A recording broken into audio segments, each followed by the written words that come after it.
సువార్త, దయ చూపి దేవుని వార్త, కృప చూపి క్రీస్తు సువార్త, దయ చూపి దేవుని వార్త, రక్షించే రారాజు వార్త, క్షమించే పరిశుద్ధ వార్త, రక్షించే రారాజు వార్త, క్షమించే పరిశుద్ధ వార్త, కృపావార్త, కృపావార్త, కృపావార్త.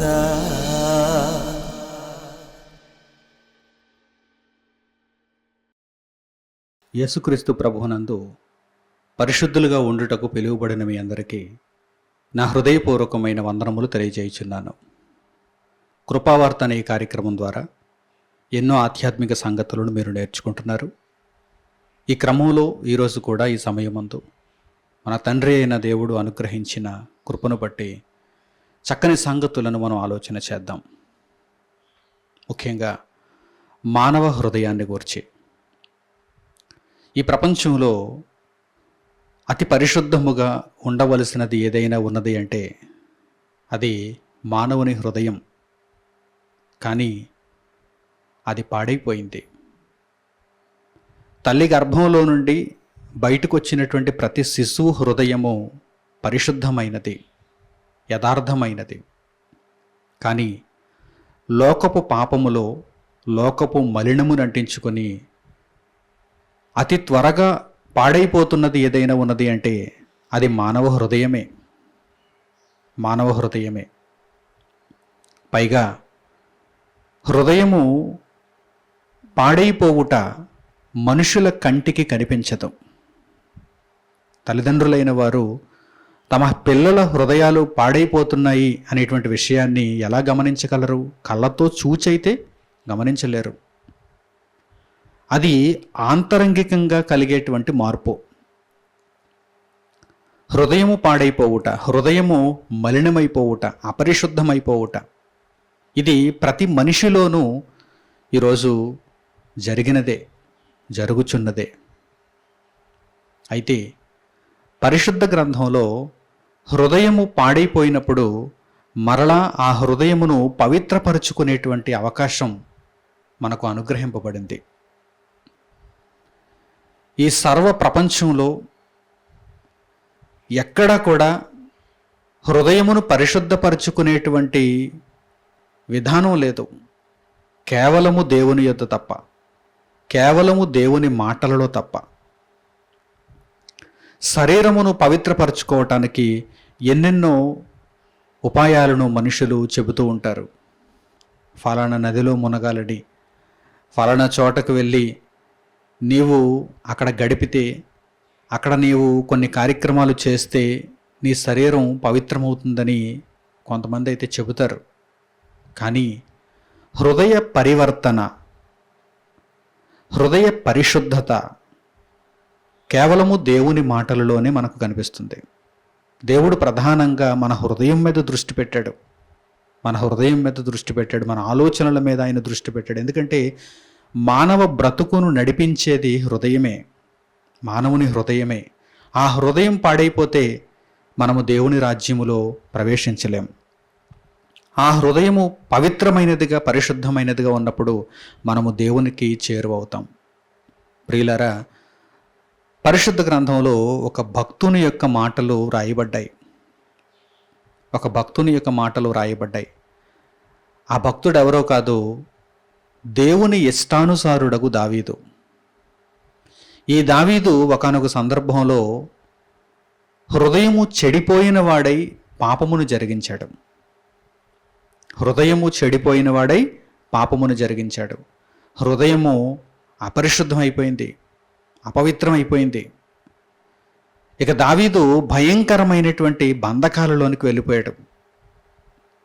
అప్పుడు తన తప్పు తెలుసుకొని, తనలో ఉన్నటువంటి లోపమును గుర్తించి, తానేమి చేయాలో గ్రహించి దేవుని సన్నిధికి వెళ్ళి అతడు ప్రార్థిస్తున్నాడు, మొరపెడుతున్నాడు దేవునికి.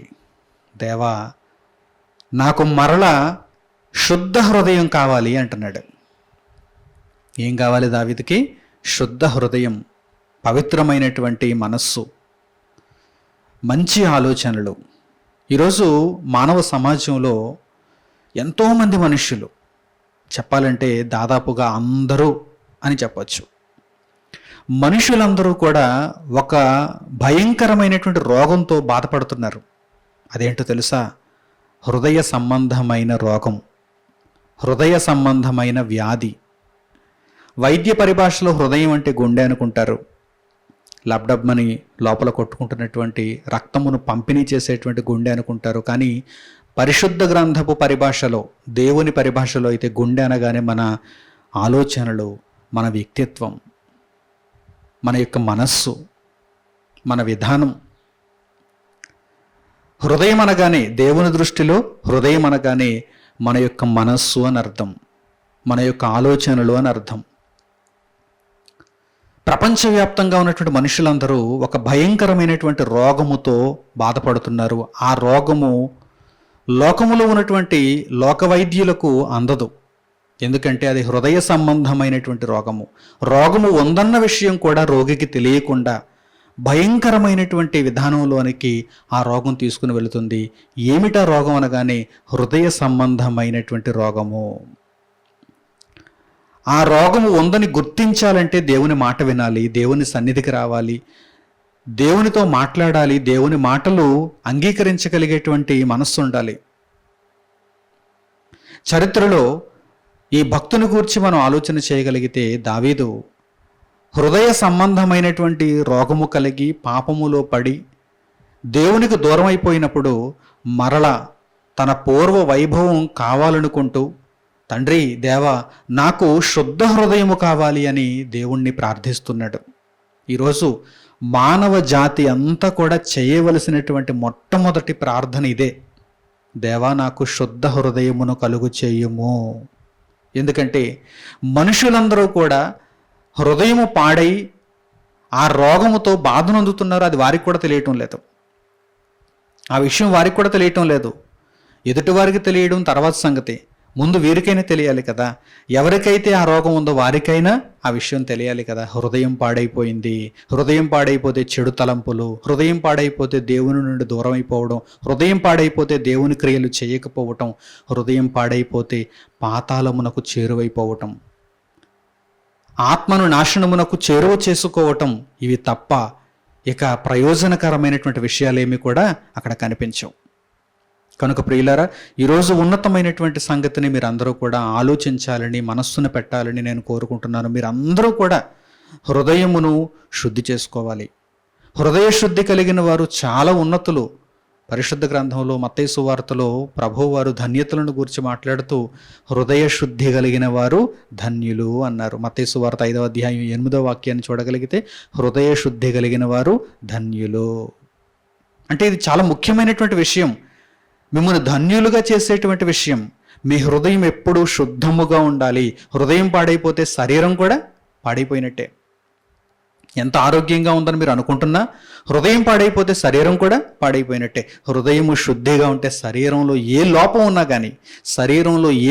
ఉన్నా కానీ మీకు చెయ్యి లేకపోయినా, కాలు లేకపోయినా, కన్ను లేకపోయినా, ఏ అవయవం సరిగా పని చేయకుండా ఉన్నా సరే హృదయము శుద్ధిగా ఉంటే మీరు చాలా ఆనందంగా ఉన్నట్టు, ఆరోగ్యంగా ఉన్నట్టు.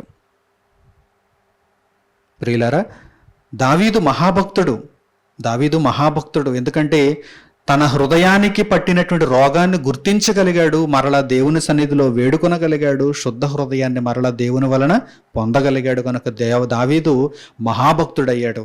ఈ దావీదు పలికినటువంటి మాటను, హృదయ శుద్ధిని గూర్చి దావీదు ప్రార్థిస్తున్నటువంటి విధానాన్ని మనం చూడగలిగితే మనకు చక్కగా దేవుని జ్ఞానము ఈ విషయమై అనుగ్రహింపబడుతుంది. కీర్తనల గ్రంథము 51వ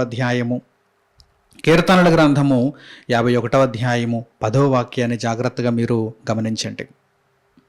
51వ కీర్తన 10వ వాక్యం: దేవా నా యందు శుద్ధ హృదయము కలుగజేయుము. తండ్రిని ప్రార్థిస్తున్నాడు. మనం అందరము చేయవలసినటువంటి మొట్టమొదటి ప్రార్థన అంటే ఇది. దేవా నా యందు శుద్ధ హృదయము కలుగజేయము. అవసరమైనది మానేసి అవసరము లేనివి అందరూ అడుగుతున్నారని దేవుడు ఎప్పటి నుంచో బాధపడుతున్నాడు. మనుషుల ప్రార్థనలు వింటూ అవసరమైనది వేడుకోరేంటి వీళ్ళు? అవసరమైన దానిని అడగరేంటి వీళ్ళు? అవసరమైన దానికోసం వీరు ఏడవరేంటి? లోక సంబంధమైనటువంటి చిన్న చిన్న విషయాల కొరకు వీరందరూ ఏడుస్తున్నారు, కానీ అసలైనదేంటి, అతి అవసరమైనదేంటి, కన్ను మూస్తే వీరికి ప్రయోజనకరమైనదేంటి, కన్ను మూస్తే వీరికి లాభాన్ని తెచ్చిపెట్టేది ఏమిటి, దాని గురించి వీరు ఆలోచించాలి కదా అని దేవుడు అనుకుంటున్నాడు. ఆయన మనసులో ఆయన ఇలాగే అనుకుంటున్నాడు. మనుషుల ప్రార్థనలు వింటున్నప్పుడు ఎవరైనా ఇలా అడగగలుగుతున్నారా? దేవా, నా యందు శుద్ధ హృదయము కలుగజేయుము. దావీదు అడుగుతున్నాడు, దేవా, నా యందు శుద్ధ హృదయము కలుగజేయుము, నా అంతరంగములో స్థిరమైన మనస్సును నూతనముగా పుట్టించుము. దేవుడు శుద్ధ హృదయమును కలుగు చేయాలంటే మరల మనలో నూతనమైన మనస్సు పుట్టించాలి. ఆయన ఎప్పుడు పుట్టిస్తాడు? ఆయన మనలో నూతనమైన మనస్సు. మన మనస్సు చెడిపోయినప్పుడు, మనము తప్పుడు ఆలోచనలతో ఉన్నప్పుడు, అపరిశుద్ధమైన హృదయంతో మనం ఉన్నప్పుడు దేవుడు మరలా నూతనమైనటువంటి హృదయాన్ని, శుద్ధ హృదయాన్ని, నూతన మనస్సును మనకు ఎప్పుడు అనుగ్రహిస్తాడు? మనం వేడుకున్నప్పుడు, మనము దేవుణ్ణి పదే పదే అడిగినప్పుడు, అదే ధ్యాస మీద మనం ఉన్నప్పుడు, దేవుణ్ణి ప్రాధేయపడుతున్నప్పుడు, అందుకు తగిన విధముగా మన యొక్క ప్రవర్తనను మార్చుకుంటున్నప్పుడు, మనము దేవునికి లోబడిపోయినప్పుడు, దేవా, ఇదిగో నా జీవితం అంతా నీ కళ్ళ ముందు ఉంది, నీవు చెప్పినట్టుగా ఇక నేను బ్రతుకుతాను, నాకు నూతనమైనటువంటి మనస్సునిచ్చేయి, నాకు శుద్ధ హృదయమునిచ్చేయి అని దేవుణ్ణి అడగాలి. అడిగేవారి కోసం దేవుడు చూస్తున్నాడు. మనుషులు మాత్రం అలా అడగలేకపోతున్నారు. ప్రతిరోజు లోక సంబంధమైనటువంటి ఈ చిన్ని చిన్ని అవసరతలను జ్ఞాపకం చేసుకుంటూ, వాటిని దేవునికి చెప్పాలనుకుంటూ, ప్రార్థనలలో అదే విషయాలను చొప్పిస్తూ ఈ మానవ సమాజం అంతా కూడా దేవుడు కోరుకున్న ప్రార్థన చేయలేక దేవుడు విసుక్కునే ప్రార్థన మాత్రమే చేస్తున్నారు. మీకేది అవసరమో మీ పరలోకపు తండ్రికి తెలియను కదా అని ప్రభువైన యేసు చెప్పినా మరలా అవసరతలనే అడుగుతున్నారు తప్ప అసలైనటువంటి విషయాన్ని మనుష్యులు గుర్తించలేకపోతున్నారు. శుద్ధ హృదయముతో ఉంటే దేవుని వాక్యము మీలో నివసిస్తుంది. శుద్ధ హృదయముతో ఉంటే మీరేం అడగాలో కూడా మీకు అర్థమవుతుంది. ప్రార్థనలో మీరు దేవుణ్ణి ఏం అడగాలో మీకు అర్థమవుతుంది. శుద్ధ హృదయముతో ఉంటే మీ ప్రవర్తనే మారిపోతుంది. మీ ప్రవర్తనే మారిపోతుంది. కనుక శుద్ధ హృదయము చాలా ముఖ్యమైనది, వెలకట్టలేనిది, సమాజంలో మనకెవ్వరూ ఇవ్వలేనిది. అందుకే దావీదు, శుద్ధ హృదయము లేనప్పుడు నాకు ఈ రాచరిక పదవి ఎందుకు, నేను రాజుగా ఉండడం ఎందుకు, శుద్ధ హృదయం లేనప్పుడు, శుద్ధ హృదయం లేనప్పుడు బంగారం ఎందుకు, శుద్ధ హృదయం లేనప్పుడు ఇదిగో ఈ పెద్ద కోట ఎందుకు, శుద్ధ హృదయం లేనప్పుడు నా చుట్టూ బలగం ఎందుకు, నాకు ఈ పేరు ప్రఖ్యాతలు ఎందుకు అనుకున్నాడండి. ఎందుకంటే భక్తుడండి దావీదు, పరలోకానికి వెళ్ళాలని తపన కలిగిన వాడండి. అన్నీ ఉన్నా కానీ ఏమడుగుతున్నాడు చూడండి దేవుణ్ణి. అన్నీ ఉన్నాయి, వాటిని కాపాడుకోవాలని, ఇంకా వాటిని పెంచుకోవాలని దావీదుకు మనస్సు లేదు. దావీదుకున్న కోరిక ఒకటే, నాకు శుద్ధ హృదయం కావాలి తండ్రి, శుద్ధ హృదయం కావాలి తండ్రి అని అడుగుతున్నాడు. నాకు శుద్ధ హృదయమును దయచేయుము, నాలో నూతనమైన మనస్సును మరలా పుట్టించుము అని అడుగుతున్నాడు చూడండి. మరలా నీవు పుట్టిస్తే తప్ప నేను నూతనమైన మనస్సుతో ఉండలేను, నూతనమైన ఆలోచనలతో ఉండలేను తండ్రి దేవా అని అడుగుతున్నాడు. పరలోకమందున్న దేవుని యొక్క ఆలోచన ఇది కాదా? ఇశ్రాయేలీయులందరూ నూతన హృదయం కోసం వారు ఆలోచన కలిగి లేనప్పుడు దేవుడు వారికి ఇదే చెబుతున్నాడు, మీరు ముందు నూతన హృదయాన్ని అడగండి, శుద్ధ హృదయాన్ని అడగండి, అప్పుడు మీ బ్రతుకులు చక్కదిద్దపడతాయని దేవుడు తెలియజేస్తున్నాడు, ప్రవక్త ద్వారా చెప్పిస్తున్నాడు. ఈరోజు మనకు కూడా ఇదే విషయాన్ని దేవుడు ప్రకటింపజేస్తున్నాడు. చూద్దాం, ఆ మాటలను కూడా ఒక్కసారి జ్ఞాపకం చేసుకుందాం. యెహెజ్కేలు గ్రంథము 18వ అధ్యాయం చూడండి. యెహెజ్కేలు గ్రంథము 18వ అధ్యాయము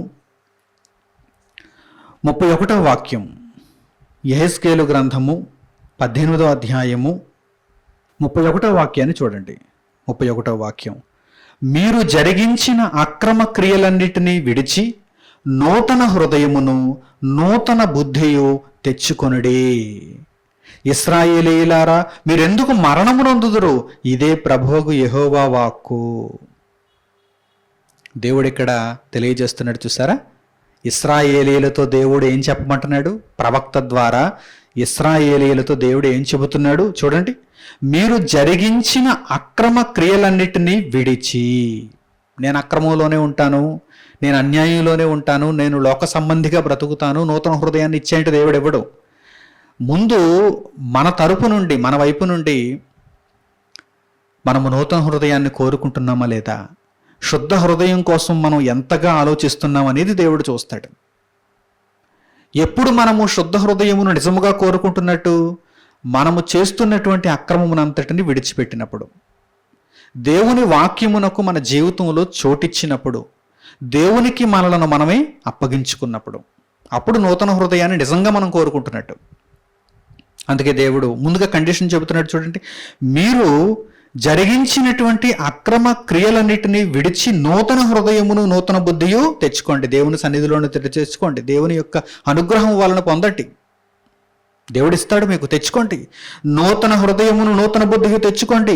ఇశ్రాయేలీయులారా, మీరెందుకు మరణమునొందుదురు, మీరెందుకు మరణమునొందుదురు? నూతన హృదయం లేకపోతే మరణమే గతి. శరీర సంబంధమైన మరణం అందరికీ సంప్రాప్తిస్తుంది, కానీ ఆత్మ సంబంధమైన మరణం భయంకరమైనది. నూతన హృదయం లేకపోతే, నూతన బుద్ధి లేకపోతే, దేవునికి మనం అనుకూలముగా లేకపోతే, దేవునితో మనము అనుసంధానంలో లేకపోతే మనము మరణము పాలవుతున్నట్టు, రెండవ మరణమునకు మనము చేరువవుతున్నట్టు. జాగ్రత్త. కనుక నూతన హృదయాన్ని మీరు సంపాదించుకోవాలి, నూతన బుద్ధిని మీరు తెచ్చుకోవాలి. అప్పుడు మీరు దేవునికి పిల్లలవుతారు, దేవుని రాజ్యంలో చేర్చబడతారు. చక్కని నిర్ణయాలు తీసుకొని నూతన హృదయము, శుద్ధ హృదయము కొరకు మీరు అందరూ పరితపించాలని హృదయపూర్వకంగా కోరుకుంటూ ఈ సందర్భాన్ని ఇంతటితో నేను ముగిస్తున్నాను. వచ్చే కార్యక్రమంలో నూతన బుద్ధిని, నూతన హృదయమును ఎలా తెచ్చుకోవాలో, ఆ విధానం ఏమిటో, అంత్య గడియలలో ఉన్నటువంటి మనకు దేవుడు ఆ విధానాన్ని ఏ విధంగా సూచించాడో మనం నేర్చుకుందాం. తండ్రి అయిన దేవుని యొక్క కృపలో మీరందరూ ఈ దేవుని వాక్యమును అంగీకరించి అనుసరించేవారుగా ఉండాలని నేను కోరుకుంటున్నాను. తండ్రి అయిన దేవునికి ప్రార్థనలు ఏకీభవించండి. మహోన్నతుడు అయిన మా కన్న తండ్రి, ఈ సమయమందు మీరు మాకు దయచేసిన మీ అద్భుతమైనటువంటి జ్ఞానపు సంగతుల కొరకు మా హృదయపూర్వకమైన కృతజ్ఞతాస్తుతులు మీకు చెల్లిస్తున్నాము. శుద్ధ హృదయము మానవ జీవితంలో ఎంత ప్రాముఖ్యతను సంతరించుకుంటుందో మీరు మాకు తెలియజేశారు. నాయన, అవసరమైన దానిని విడిచిపెట్టి అనవసరమైన వాటి కొరకు ఈరోజు మానవ సమాజం అంతా వెదుగుతూ ఉంది. కానీ మీ మాటలు విన్నప్పుడు మాకు ఏది అవసరమైనదో అర్థమవుతుంది. శుద్ధ హృదయము లేనప్పుడు మా జీవితాలు అర్థం లేనివవుతాయి. కనుక నాయన, మేమెల్లప్పుడూ శుద్ధ హృదయము కొరకు పరితపిస్తూ నూతన హృదయమును, నూతన బుద్ధిని మీ నుండి పొందిన వారమై, మీ కొరకు బ్రతుకువారమై, మీ రాజ్యములో మీ వారమై ఉండగలుగుటకు సహాయము చేయమని మిమ్మల్ని వేడుకుంటూ మా ప్రార్థనా మనవులను మా ప్రభువును రక్షకుడునైన యేసుక్రీస్తు వారి పేరిట మిమ్మల్ని వేడుకొనుచున్నాము తండ్రి. ఆమేన్. అందరికీ వందనములు. సెలవు.